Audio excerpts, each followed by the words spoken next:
ಕೊರಟಗೆರೆ ತಾಲೂಕಿನ ಹೊಳವನಹಳ್ಳಿ ಹೋಬಳಿಯ ಸುಪ್ರಸಿದ್ಧ ಕಮನೀಯ ಕ್ಷೇತ್ರದ ಶ್ರೀ ಕ್ಯಾಮೇನಹಳ್ಳಿ ಆಂಜನೇಯ ಸ್ವಾಮಿಯ ಸನ್ನಿಧಾನದಲ್ಲಿ ಪ್ರತಿ ವರ್ಷವೂ ಸಂಕ್ರಾಂತಿ ಮುಗಿದ ಮಾರನೆಯ ದಿನ ರಾಸುಗಳ ಜಾತ್ರೆ ಪ್ರಾರಂಭವಾಗಿ ಸುಮಾರು 10 ರಿಂದ 15 ದಿನಗಳ ಕಾಲ ಭಾರಿ ರಾಸುಗಳ ಜಾತ್ರೆ ನಡೆಯುತ್ತಿತ್ತು. ರಾಸುಗಳ ಜಾತ್ರೆ ಮುಗಿದ ನಂತರ ಶ್ರೀ ಆಂಜನೇಯ ಸ್ವಾಮಿಯ ಬ್ರಹ್ಮರಥೋತ್ಸವ ನಡೆಯುತ್ತಿತ್ತು. ಆದರೆ ಈ ಬಾರಿ ಕೋವಿಡ್ ಹಿನ್ನೆಲೆಯಲ್ಲಿ ಜಾತ್ರೆಗೆ ನಿರ್ಬಂಧ ಹಾಕಲಾಗಿದೆ. ಕೋವಿಡ್ ಮಾರ್ಗಸೂಚಿಯ ಹಿನ್ನೆಲೆಯಲ್ಲಿ ಜಿಲ್ಲಾಡಳಿತದ ನಿರ್ದೇಶನದಂತೆ ಜಾತ್ರೆ ನಡೆಯದಂತೆ ತಾಲೂಕು ಆಡಳಿತವು ನಿರ್ಬಂಧವನ್ನು ವಿಧಿಸಿದ್ದು, ಈ ವಿಚಾರ ತಿಳಿಯದೆ ರಾಸುಗಳನ್ನು ಮಾರಲು ಮತ್ತು ಕೊಳ್ಳಲು ಬಂದ ರೈತರು ನಿರಾಸೆಯಿಂದ ತಮ್ಮ ಊರಿಗೆ ತೆರಳುವಂತಾಗಿದೆ.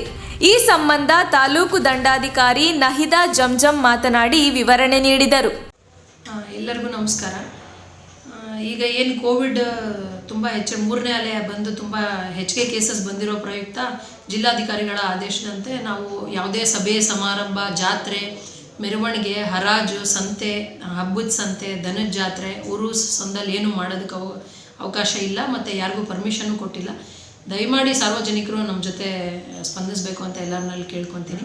ಈಗ ನಾವು ಕ್ಯಾಮೇನಹಳ್ಳಿ ದೇವಸ್ಥಾನದ ಆಲ್ರೆಡಿ ಅನೌನ್ಸ್ಮೆಂಟು ಮಾಡಿದ್ದೀವಿ, ಪಾಂಪ್ಲೆಟ್ ಎಲ್ಲ ಹಂಚಿದ್ದೀವಿ, ಮತ್ತು ಪೊಲೀಸ್ ಮೆನ್ನು ಡೆಪ್ಯೂಟ್ ಮಾಡಿದ್ದೀವಿ. ನಮ್ಮ ರೆವೆನ್ಯೂ ಸ್ಟಾಫ್ನು ಎಲ್ಲ 24/7 ಅಲ್ಲಿ ಇದ್ರೂ ಕೂಡ ಯಾರಾದರೂ ಬೇರೆ ಬೇರೆ ತಾಲೂಕಿಂದ ಬೇರೆ ಬೇರೆ ಡಿಸ್ಟಿಕ್ಕಿಂದ ದನ ಎಲ್ಲ ಹೊಡ್ಕೊಂಡು ಬರ್ತಾ ಇದ್ದಾರೆ. ದಯಮಾಡಿ ಸಾರ್ವಜನಿಕರು ನಮ್ಮ ಜೊತೆ ಕೋಆಪ್ರೇಟ್ ಮಾಡಬೇಕು.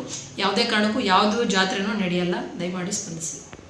ಇನ್ನು ಈ ವಿಚಾರವಾಗಿ ದೇವಸ್ಥಾನದ ಸಮಿತಿ ಅಧ್ಯಕ್ಷ ಬಾಲರಾಜು ಮಾತನಾಡಿ, ನಾವು ಈಗಾಗಲೇ ಜಾತ್ರೆಯನ್ನು ನಡೆಸುವುದಿಲ್ಲ ಎಂದು ಪ್ಯಾಂಪ್ಲೆಟ್ ಮುಖಾಂತರ ಎಲ್ಲ ಹಳ್ಳಿಗಳಿಗೂ ಹಾಗೂ ನಮ್ಮ ತಾಲೂಕಿನ ಗಡಿಭಾಗದವರೆಗೂ ತಿಳಿಸಿದ್ದೇವೆ. ಆದರೂ ಕೆಲವು ಕಿಡಿಗೇಡಿಗಳು ಮಾಡಿರುವ ವದಂತಿಯಿಂದ ಜಾತ್ರೆ ಇದೆ ಎಂದು ತಿಳಿದುಕೊಂಡು ರೈತರು ದೂರದ ಊರುಗಳಿಂದ ಆಗಮಿಸಿದ್ದರು. ಅವರಿಗೆ ಜಾತ್ರೆ ಇಲ್ಲವೆಂದು ಅರ್ಥ ಮಾಡಿಸಿ ವಾಪಸ್ ಕಳುಹಿಸುತ್ತಿದ್ದೇವೆ ಎಂದು ತಿಳಿಸಿದರು. ನಮ್ಮ ತುಮಕೂರು ಮಾಧ್ಯಮದ ವಿಶೇಷ ಸುದ್ದಿಗಳನ್ನು ನಿರಂತರವಾಗಿ ಪಡೆದುಕೊಳ್ಳಲು ಚಾನೆಲ್ ಅನ್ನು ಸಬ್ಸ್ಕ್ರೈಬ್ ಮಾಡಿ.